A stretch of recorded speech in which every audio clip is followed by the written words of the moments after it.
Hey guys, Eli from Fonzie's RC Attic here. We are on, this is part 3 of the BAMF LCG 24 scale kit. I did some more stuff off camera as usual. I will go through that in a minute. But what I did not notice till now is that chart that we've been looking at on the BAMF 24 scale group is also on this. It comes on the product when you buy it, and it shows where everything should go. Now, that being said, I reached out to Lewis, the owner of BAMF and the designer of this chassis, with a few questions. Now, I have the Dediator C2 links here, and I'm using these shocks, but it caused going in this location that he has here did not work on these Mias axles. I think it might have something to do with the servo mount I'm using, because that is where that is, and he did not use that, and he used a different axles for this chart. So I'll show you. These are the Mias nylon AX24 axles. I just want to show you where I put things. Now, you can change this to wherever you want, wherever feels comfortable. But to have the best flex, in my opinion, the flex that I want anyways, and have clearance to actually put them, because to put them back where the suggested location is on here, it actually would not move. I couldn't get it on there. So I had to play around with it a bit until I found exactly the spot I want. So on the front, I put it 4 holes in from the back.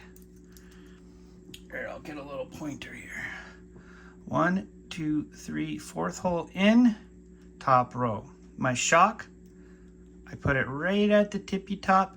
You can move that again around depending on where you want it to go, but that's the best location for me, how I want it. For the rear, I put mine again 4th hole from the front. 1, 2, 3, 4, top row. For the shock, I put it on the very bottom on the far right side of the crown. That's just what I want. That can be changed. You can do it however you want, however it works, and that's with the Dediator link combo that I got with this one. There's deadbolt links you can get with this chassis, whatever. There's a whole bunch, I believe, that you can get, but I went with the Dediator, so that's going to use the small shaft up front and the longer shaft in the rear. I'm still waiting for those shafts to come in. Well, I have the one in, I don't have the other one yet, so I figured, why wait? Let's just get this video done. We could do the rest at a later date. So off camera, I built my shocks, but I did leave one not put together, so we can grab that and slap it on. And I got my body mounts halfway on. I'll show you how I did those, and we'll finish the last couple bolts there. So we'll start with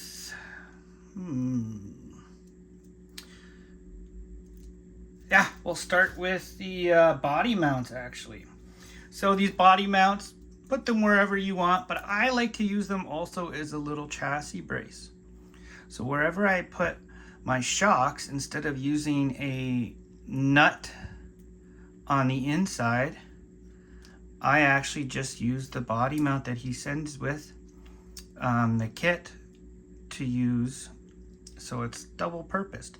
But to stop it from rolling around, you have to put more than one screw in it. So on this side, there's only one screw in so far, so it's still gonna wiggle around. You can see where I did the front on this side. There's a screw underneath there, and then there's one going into the shock that's holding that side in and holding that down. Just kills 2 birds at once. So we will do these ones here. I use my drill for these guys. So what I do is I put it on my drill, I line it up, I give it gentle pressure, and I screw it in at the same time. Just like all the other plastic pieces we did, we're only going in part way. just go in so it's just barely touching or just before. We're gonna go back and tighten it up by hand afterwards with just 2 fingers on the driver. That's it, nice and light. You're not holding a life force. If you find these back out on you at all, or you don't like it, you don't trust it, you can just use longer bolts and put a nut on the inside with some oh, I'm having a brain fart today. I'm tired. Sorry, fellas. Loctite. Geez, sorry. But that's how I do that. And what I noticed, so if anyone has any of these at home, I know a lot of you guys have a few of these that I made. They fit 39 millimeter shocks in them perfectly. These are just the speed bit holders. So if you got one of these that have speed bit holders that are tight, like they're not super loose in there, you can probably fit your 24 scale crawling shocks. Give it a shot. So I put them in there after I built them. I took the springs off. I emptied out what very little oil was in there, and I added in some green slime, and I topped it up, filled it all the way to the top with 100 weight oil, and then I moved the shock around a bunch. Then I let it sit for a day. You don't have to let it sit that long. That's just what I do. Now for these, you push the rod in like that. And with the rod pushed in like that, not all the way, just a bit. Put the lid on. Now sometimes that'll create, see how it pushes it out like that? I don't like that for these shocks. I want to slam this thing right down to the ground. So I loosen the cap back up, I push it down a little further, tighten it back up again. Now I don't have that, see? I don't want it pushing back out this way. I don't mind if it sucks it in a little.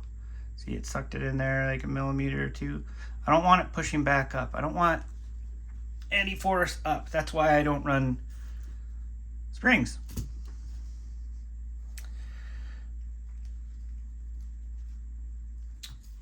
Then we'll put our lower one on.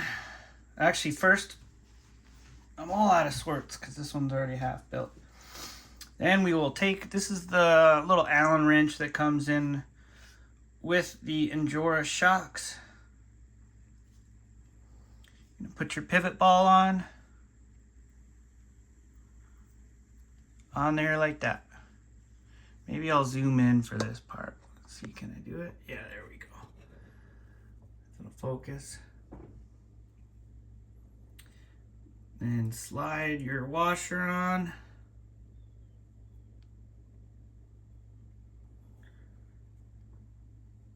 It's hard to do with one hand. I usually go down into the shop and put this in my vise. But if you don't have a vise, this is probably the best way to do it. Now I'm holding it on there with one finger, pop it over. There, and then we're gonna slide it to the other side like so. Just like that. Now we're gonna put it on here. And we are going to put, this part's a little harder, this part, and we're going to put the other O-ring on. I hate these O-rings. I hate building 24 scales in general. Everything's just so tiny. Everything's different too, like servo horns don't fit on the servos.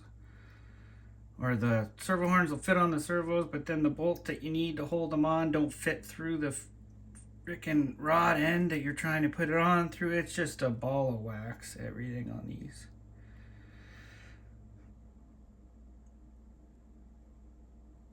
Let's see if I can get it here. Probably not going to be able to see it on the camera. Sorry, it's too hard to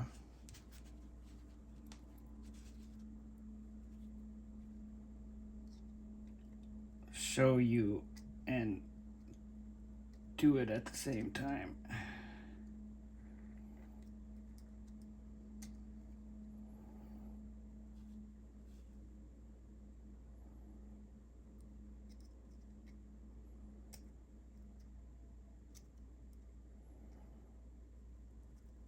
There we go. Got it on. So once you do get it on there, just wiggle it, make sure it's on all the way, push it in if you have to. But we got her. And we'll thread that guy on. Just take your pliers. You don't have to go crazy on the torque, and don't squeeze too hard either. You don't want to gouge up that shaft.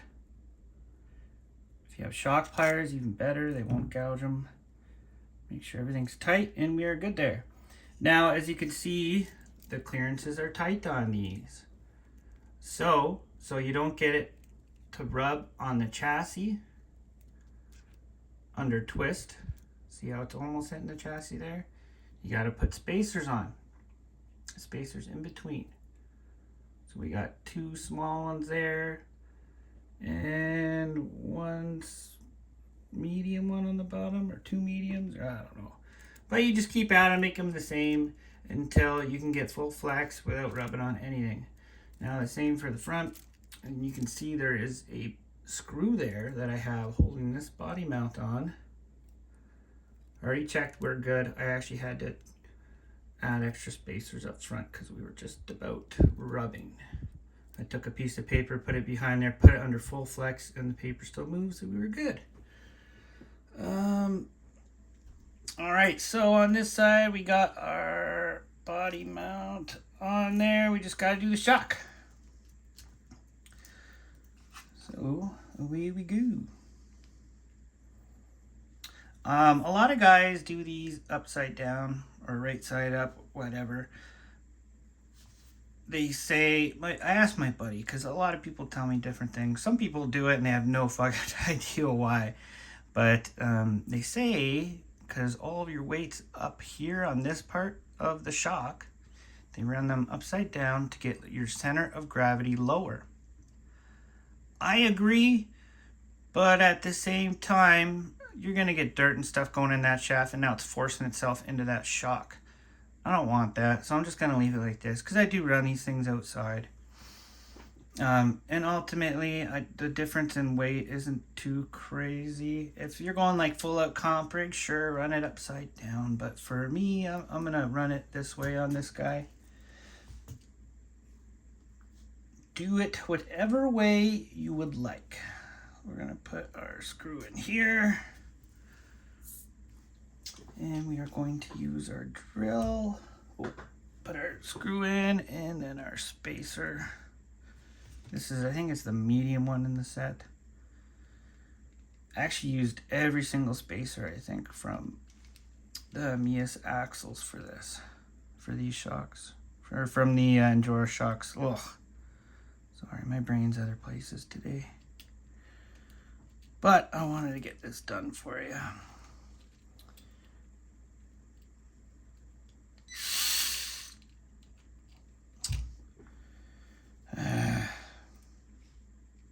Again, I hate 24 scale stuff.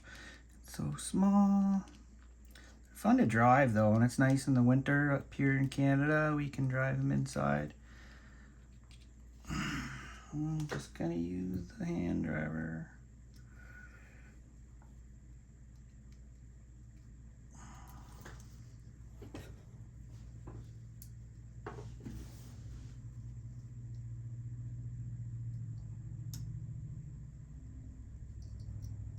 These are brand new axles too, so they will be a little harder to push in than normal. That's usually why I use the driver. I can give a little more torque and a higher speed of spinning. There we go. We got it started.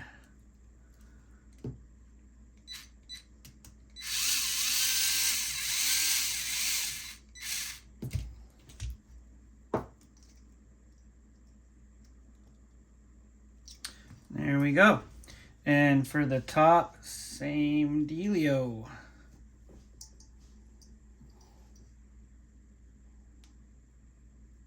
Oh, and make sure when you're doing these, the shocks, if you can see on this side, it's going to be really hard to see. The brass, see if I have a spare one kicking around here, I can show you.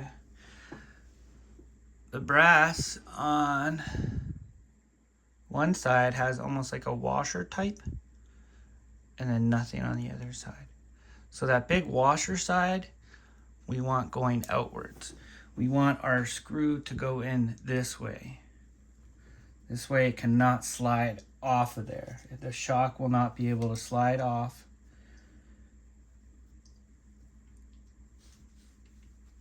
The pivot ball won't be able to fall out of there. And we are going on the top, right along the crown, top left, closest to the center.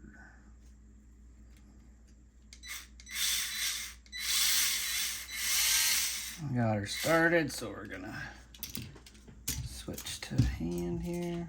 Now this is going in to the body mount, so it's holding our body mount. That's it. That's all we want. 2-finger tight. 2-finger tight. That's it. That's all we want. We are done with that. That being said, yeah, so remember that, guys. That's very handy. Again, you might have to change, not a huge deal, but that's going to get you pretty close. It all depends on what axles you're running and what setup you like. What else? Oh, so I got the servo horn on there. I actually had to, again, because all the servo horns I had that fit on there all had this big hole here.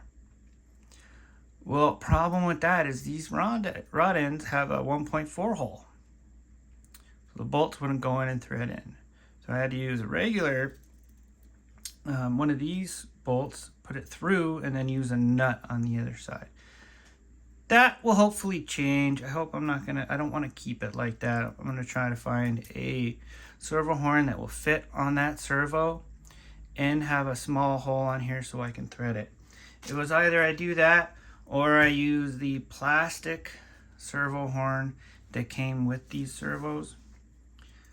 I just think it's ugly. Honestly, it's probably better to run this. It's lighter, and if there ever is a problem and you're bound up, this thing will bend a little bit rather than breaking a bolt or breaking a steering component. But honestly, it's just ugly, so I didn't run it. Other than that, it's probably better to run this. What else? So yeah, that's our suspension done. We got our body mounts done. Do I have a body up here? No, I do not. I will get a body for it and send it out to my painter. I'll have another one I'm gonna run for now. But yeah, all remains for now is the drive shafts. They're easy, they pop right in. I shouldn't have to do any modifications, but I did have to buy 2 packs, right?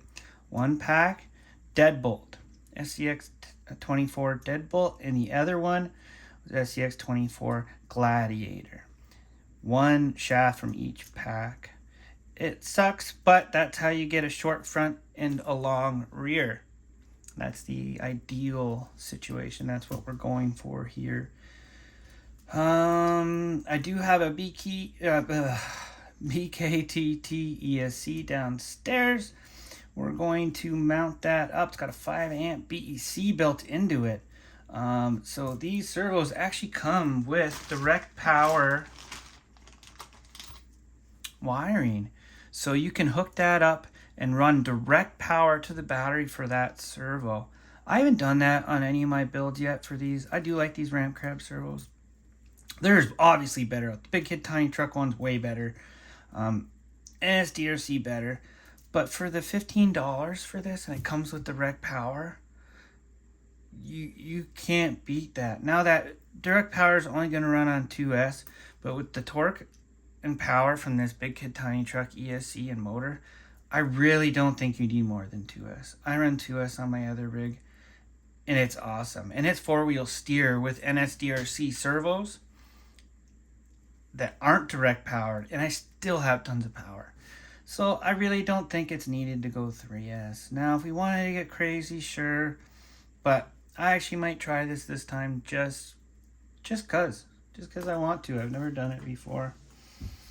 It's gonna render that big 5 amp BEC and the BKTT ESC useless.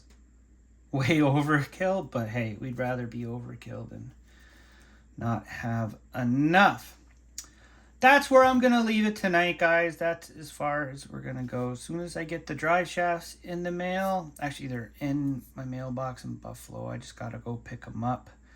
We will get them installed. We will get the ESC in, get it all plugged in. Ooh, we can do tires next video too. I gotta pick a set of tires that I want to run on this, tires and wheels. Maybe I'll go to the wall downstairs and have you guys pick the tires for this thing.